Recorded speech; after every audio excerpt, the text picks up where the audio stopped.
everyone. Thanks for joining our webinar today. I'm Erin Murtha. I'm the COO of Osec. And here are our two panelists. I think it's going to be a really good chat on budgets and how you can help your security posture, keeping those in mind. So, David, I'll kick it off to you to do a brief intro of who you are. Good day, everyone. Thanks for joining. I'm a four-time CISO. I've worked across many different industry segments and global sectors over the last 20 years. I've been fortunate to lead a lot of folks through situations where we had to rebalance our approach to budget, attack surface coverage, threat management. So just thanks for listening. Thanks, Robbie. Thanks, Erin. Hi, I'm Robbie Tyrie. I am the CTO of Osec. I've got a history in information security over the last 10, 11 years, mainly within application security, but ran SIEM teams, threat intelligence, etc. So looking forward to the chat today. All right. Well, let's just go ahead and dig right in. So question number one is, in an ideal world, what would good security posture look like for an organization? David, why don't you kick us off with that one? Yeah, so I love the way you put the question, in an ideal world. So I'm going to answer the question, and then I want to just totally blow up that there's no such thing as ideal. So from the business perspective, which I'm going to be representing today, good security posture kind of goes in this order. One, I haven't been breached. Two, I've proven I can recover from a disruptive attack. 3, I know exactly what I'm protecting. I know who and what I'm up against. And lastly, I have priorities that are actually based on the risk I can't tolerate. So that's kind of the high-level business view. And before I flip over to Robbie, I do want to blow it up and say there's no such thing as ideal. There's a lot of contrast that we're going to be dealing with, and I'll come back to that. Robbie, what's the technical deep on? Yeah, thanks, David. Yeah, I agree with you. There's nothing ideal, so everybody wants to live in an ideal world. But from my perspective, it's coverage first and foremost. You've got to have sufficient coverage and also know what your assets are, where they are, what your critical assets are, which is key. You should also know what the risk tolerance of the organisation is, where you fall within that risk tolerance. I think having a very good, experienced staff behind you makes all the difference. Good for me is most things are automated also, and also test what matters. Your priorities should be identified early on. For me, that's what a good posture looks like. Yeah, and on that lack of ideal part, I think there's the core of winning the cyber game is knowing what matters most and staying ahead of threats. But the business is competing with that in every way. So, when you talked about knowing what's critical and what's not, flat out business priorities just aren't security priorities. So you're left with how do we get it done?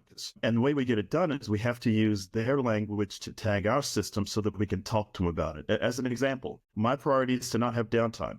Don't care what CVE numbers are, for the most part. So the language of prioritizing what matters most in talking to the businesses, well, we could have unplanned downtime during one of our biggest revenue cycles if we run these out-of-date platforms. Or we could take 3 hours of downtime and cut that possibility to near zero. Can we get started tonight? So I think those contrasting priorities of what matters most, how do those hit you, Robbie, on the technical? I think what you've identified there is your risk, right? So it's knowing what your risk tolerance are, where you actually lie within that tolerance and how you actually reduce it.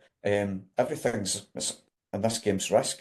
Everything's risk orientated. You're right. Nobody wants downtime to patch a system, but what does that actually mean if you don't patch it? What's the potential outcome? What's the likelihood of that actually happening? To do that, there's many tricks that you can get around that, and that's just to make sure that on the majority is to have the right tools and the right staff in place to identify that and to feed back to the business what the risks actually are for any action taken. Yeah, and I find that there's just so much amnesia. Right. I remember once upon a time that things like WannaCry, it only came once every 1 or 2 years. But post Log4j, we seem to have something quarterly, if not monthly, along with things like the CrowdStrike incident. So I just, talking to them about all those elements has been getting harder because more often I just have to pop up and say, you want downtime or not? As opposed to, I need you to patch again. So it's a bit of a hopeful Jedi mind trick and having influence. That's good, showing your age with WannaCry there, David. Yeah, that's good, but we've got these instances of like Log4j, WannaCry, the CrowdStrike was fairly recent,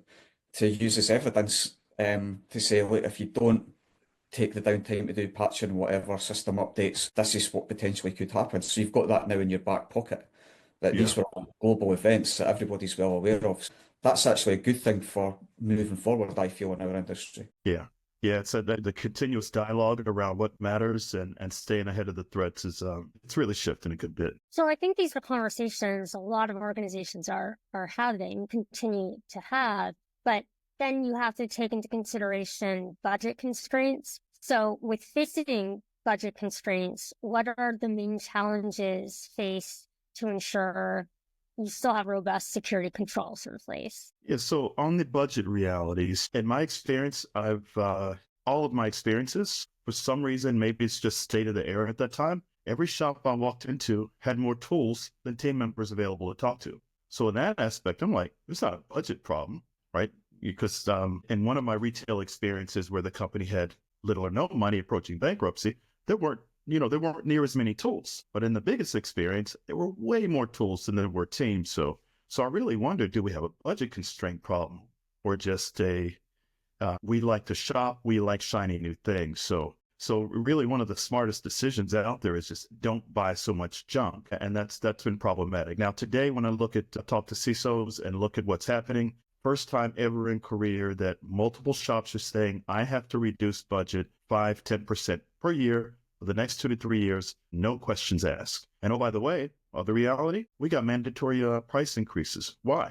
Well, we like to give out raises every year, 2, 3, 4% to the team. We got license increase. We got coverage increase. So the natural state of budget conflicting priorities with money is prices are going up, and they should. After all, we love good trained people that stay with us, but attack surface is expanding too. And now we have that tension. So, Robbie, how do you deal with that on the technical? That's a great point, sir. Yeah, I think business growth versus keeping the costs down. But you've made a good point at the end there. Your attack surface will expand as the business grows. You have to be ready to cope with that. So you need to have the budget in place for you to enable information security posture to grow.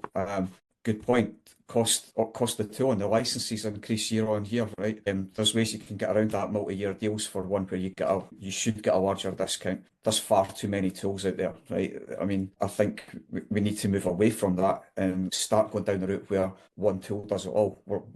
We're miles away from that yet, but I feel that's coming in our industry. That's definitely the path forward. Staffing costs, yes, absolutely. Maybe we should be taking on more juniors and training them up. That's maybe one way around it. But another challenge we've got in our industry, technology evolves all the time. I mean, the latest one, well, a few years ago for me, it was cloud. Now it's artificial intelligence. Where do we get off the bus? Do you know what I mean? It's quantum computing next after that. So there's challenges keep growing year after year after year. We need to find innovative solutions on how we mitigate against these challenges. I think we'll discuss that further in the conversation here. One of the things for me definitely is tool consolidation. I've been in that position where I've been able to purchase penetration testing tools while I was at a financial institute where I could actually reduce the overheads and penetration testing from my internal team. So there's definitely ways and solutions out there that is available to us now. We just need to look for it. Yeah, totally agree with that. You reminded me of something really important around being able to add your own capacity and be cost efficient, right? You point around the technology evolving. Yes, it evolves. AI came on, cloud came on, but what retired at the same time? And the answer is, for a period of time, damn near nothing. Right, so we're always left with this tech debt and the old thing, and then we're trying to step over to the next boat, the next wave of compliance demand or technology shift. So there's always a period of time where we have not enough capacity, trying to do many things, and that takes us right back to what matters most, right? Maintaining my old attack surface, which we're going to keep for 2 more years because it's going to cost $10 million to retire old Oracle, or do I need to get on board with the cloud stuff? And the answer is both. And it sucks. So smart decisions, that we want to start talking about going down this road is, from a business perspective, if you can't create your own new capacity from your own resources, financial capacity, resource capacity, you're not going to be able to win. Yep. And you touched on a really important part there about compliance demand. Audit and compliance actions and demand, do they have a factor now in budget decision making? I'll take that, yeah, absolutely. So I come from a finance background where they absolutely do. You're audited within an inch of your life. And in that industry. So absolutely, you need to have the metrics that can show you that you're compliant. And it's good for teams like third-party risk and audit to have that evidence in place. There's a lot of third-party supplier management going on as well, Erin. So yes, that has to absolutely be factored into your budget in a lot of industries. David, what have you seen? It's got to be there, but back to reality. And here, historical example. When SOX were the thing, oh my God, did we spend a lot of money getting ready for SOX. First version of PCI, oh my goodness, we got exactly what we wanted. And we weren't even talking to boards very often then. But then the next version of PCI, the next version of, with each one, there seems to be a little less new money coming and a little more make it work with what you got. So still a factor, but it would be hard for me to imagine a new compliance spec where I get a brand new set of people, brand new set of money to do that thing in whole again. I think we're just kind of getting used to the fact that we got a stair step. But again, what are we going to retire? What are we going to use duplicative? What are we going to automate? Because you're not going to get every dollar you need for PCI 4.0. And what's the next thing coming to Europe? So DORA Digital Operations Resilience Act, that's now in effect, where just one part of it, all penetration testing must be threat intelligence led. So that's new. Companies are just starting to get used to that. It's only started January, so early days yet. But I think that's it's something that will evolve over time because I don't think anybody's ready for it here. And you know, that puzzles me because I'm not sure I can get a board to understand that, hey, everything I've been doing works, but the quality in which I do it has to change. So can I please have the money? I don't know how to explain that to them. So are boards talking about this, or we're just kind of sucking it up? Well, ultimately, it's the technical team that has to suck it up and find the solution. But yes, the board will start realising that it's an issue when they get audited on it. So yeah, absolutely, it's going to hit them hard in a few months. Interesting. So a lot coming down the pike.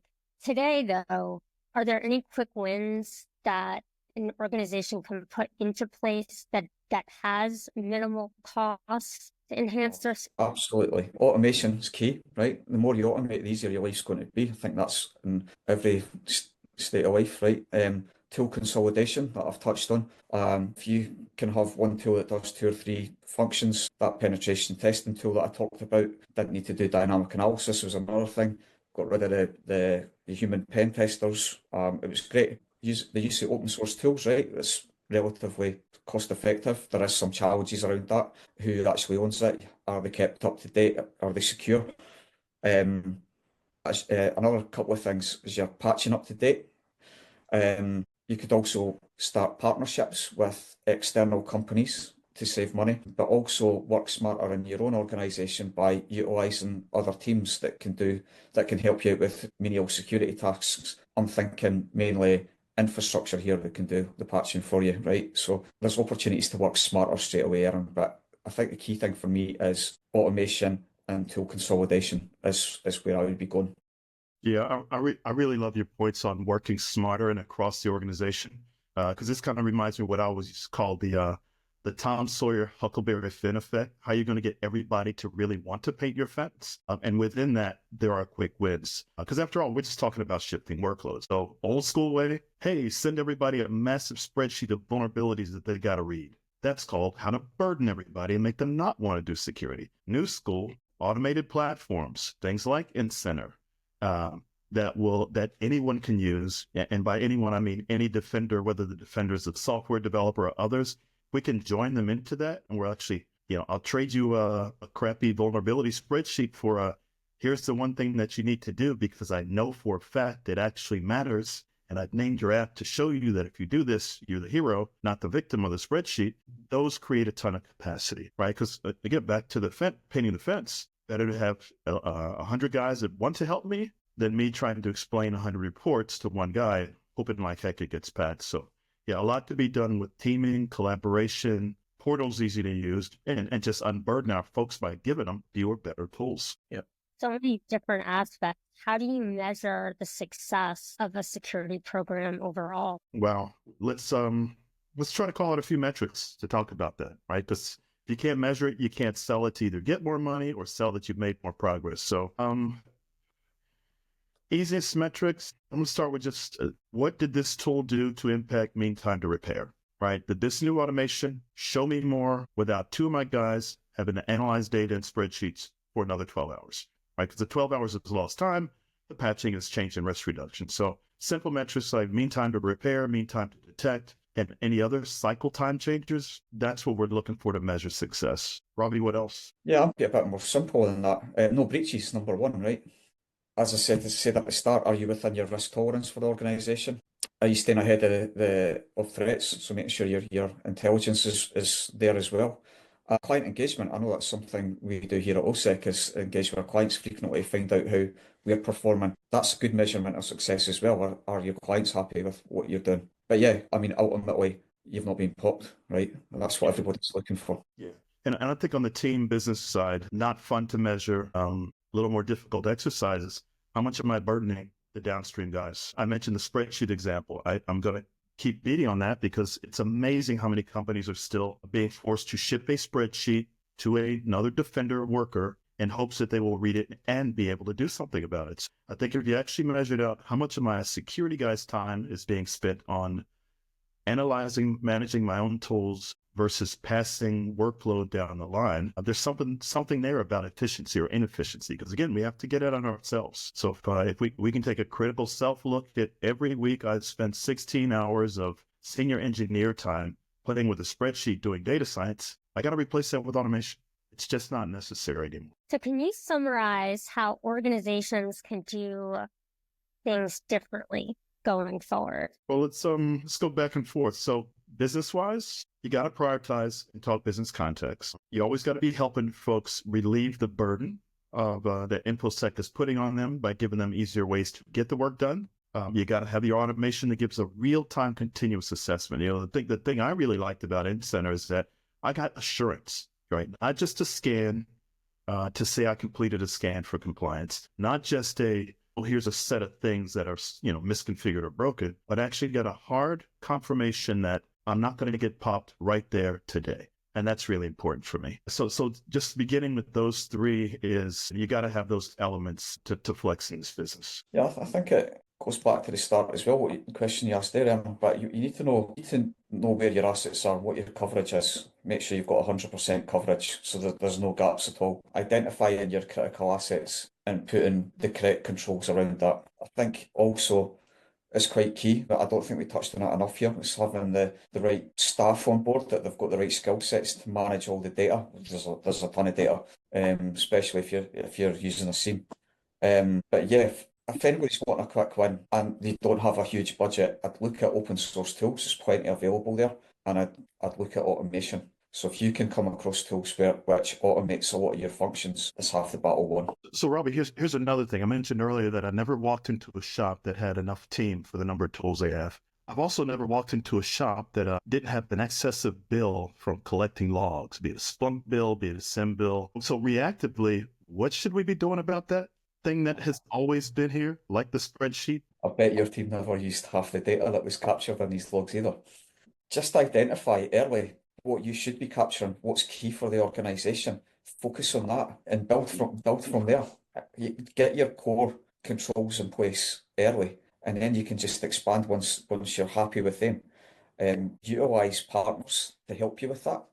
Options are limitless, David. Yeah, it's a great point there. But I always felt weird coming into the room, right? I go out and talk to the business, say, hey, what are you doing? Hey, it's good news. We're going to acquire 2 new companies. And then I come and talk to you and my technical, hey, we're going to acquire 2 new companies. And it's like, brain explode.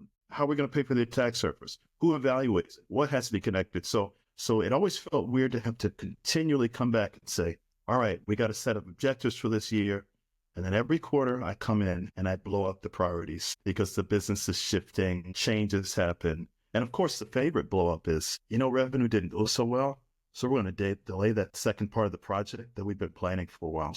That's exactly what you said earlier. The priorities, it's always budget is always a business priority. They never prioritize security when they should. It's just a matter of getting your priorities right. Yeah, and I don't know what are the other things we have to do as security leaders to have the agility within the implementation of controls, the staying ahead of threats, implementation of controls, automation that is just as agile as the business changes that we've been going through, like post-COVID. Right. Well, we have a popcorn round of questions. And if there is anyone that has any questions that they'd like to put in the chat, go ahead and do that now.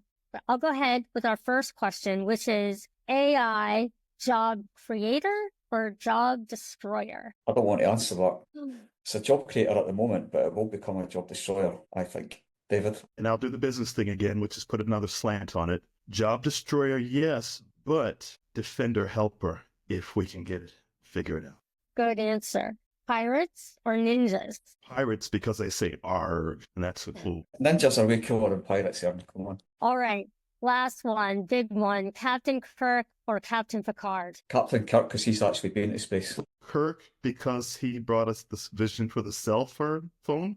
Picard, because he's got the coolest haircut. Good. All right. Is there anything that you guys want to touch on before we conclude? Yes, every team has some waste in it. We can find it if we're honest with ourselves. It used to be efficiency. It used to be certainty. But in reality, the business just needs more for what they have been spending. So find a way to make it a process, an interaction, a measurement of what wasted my time this week? Where should I have used automation? What is the same all the time? How can I put in automation? It's just really important to learn how to find your own wood to keep feeding your fire in security today. I think that's great, David. Yeah, it all comes back down to measuring your success, doesn't it? If you've got the metrics where you can put the right information into a board pack every month, you'll know what's happening within your organization. You'll know from an information security perspective where your challenges are, and that allows the board to have that data to enable them to make better decisions. And we have one question that's come in. Do you think that new threats with AI and quantum are real today or more of a future risk? And are we ready as an industry? Yes, they're absolutely real. Are we ready as an industry? Not quite there yet, but we will be this year because, as you know, we evolve and a lot of companies are starting using AI to defeat AI. So I don't think it's universal that we're ready yet, but I think we're moving in the right direction. And agree. It's certainly real because we said up front, what does ideal, good security posture look like? Well, I know what I'm trying to protect and who I'm up against. AI should know it faster than me. So anything I can do, it can do faster or already did yesterday or already can project. So it's absolutely real because after all, I am still largely point-in-time process, point-in-time prioritization while still trying to stay ahead of threats. So it's absolutely real. Are we ready as an industry? No. There are too many tools, marketing things that sound like it was machine learning, then AI. So no, we're not ready. There's too many tools. There's too much complication in my shop and everything's actually digital now. So I hope within the next 3 to 5 years, defenders can take an edge if we can embrace AI. Okay. I don't see the path to get there. It's all hopeful wishful thinking right now. Right. Another question. What do you think is the biggest piece of cybersecurity hype right now? There's always lots of cyber hype. What do you think is being touted as the biggest today? David, go first, I think, on that one. Gosh, that is so difficult. And what goes through my head is the overwhelm of still too many tools. The notion that I don't need a SIEM anymore. I can just use the SIEM-like capabilities in one of the 4 big computers, right? The one in the Google computer, and the Microsoft computer, and the Oracle computer, what have you. The Amazon computer. Yeah, so I don't have a solid answer of that. Not ashamed to say. I think the answer for me is which company's got the biggest marketing budget. There's your hype right there. What's across social media, what's across LinkedIn, etc. Yeah, it's whoever's got the biggest marketing budget is going to create the most hype, aren't they? Let's face it. Artificial intelligence again, right? A lot of companies say that they can do it or they've got the tools to mitigate threats against it. I don't believe we're quite there yet. Probably about 10-15% to defeating that, but nowhere near it. You know what? Now you've prompted another thought. You remember the old aphorism, compliance does not equal security? I think we're also moving into era relevant AI where also governance is not security. The strongest first response to AI in the enterprise has been, well, let's just govern the heck out of it and monitor the heck out of it. Governance does not equal security. It's a form of risk management. Hasn't translated to be true security that still lets the business go yet, my opinion. All right, we've gotten another question. Do you think that the so-called great power struggle between U.S. and China will bring you threats? And then if you do, what specific areas are you worried about? I think we're already there, right? I think the threats will just continue to grow. Nation state hacking it obviously springs to mind. I think there'll be a lot more trying to happen, I would say. It's going to, well, we had the Hawaii, what was it? I don't even know how to pronounce it, that mobile phone company. So yeah, there's plenty of examples out there just now. I just think they're going to get more and more. So let's see how Trump deals with it. Yeah.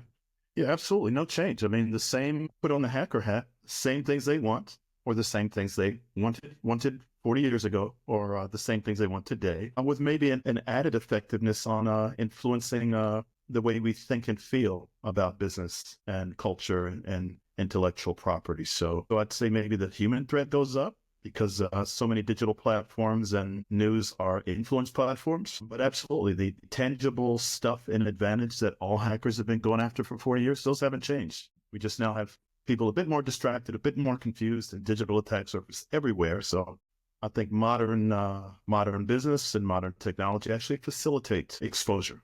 They don't limit it. So yeah, we'll see. Yeah, that's a really good point. All right, and this is going to be our final question. Without naming names, who have you dealt with that does security best and why? And Robbie, I'll let you start that off because the answer's obvious. I see. I've always worked with smaller organisations, and the reason that I like doing that is you get a better level of service from it, right? And I feel that in most cases, you build a proper partnership. So not only does it keep licensing costs down, right? I'm notoriously bad at negotiating. Not only does it keep the costs down, but it also allows you to have a say in how things move forward within that organisation. So I'll give you an example that I felt I played a part in helping develop an automated penetration testing system, right? Which benefited my organisation at the time. I just feel if you can work with smaller organisations, it enables you to help dictate and drive the way that company grows, and you can make it advantageous to yourself. Yeah, I agree with that. Our industry is still fairly mature. Partners focused on the same problem, partners that can get stuff done, agility to my needs, that I can bring in the room for problem solving. That's the majority of the world, right? The majority of the world is not rich in security. The majority of the world does not have the 300-person to 1,000-person teams. And by the way, those companies don't get breached any less than others. The majority of the world is smaller, where we really got to be passionate and collaborative to get things done at a very, very reasonable way with a very small number of people. Yeah, I want to just add something to that. A lot of the smaller companies, the staff they don't just see it as a number, right? They actually buy into the growth of that organisation as well. So you're getting people who are constantly wanting to learn and evolve. I feel that they want to help the organisations that they're working with more as well. So I think that's something to take into consideration also. Enhanced or broken by the partnerships, right? Who are you going to call when you got it? Right. All right. Well, that was our final question from our audience. And thank you all for attending. David, Robbie, thanks for your time. This was a really interesting conversation.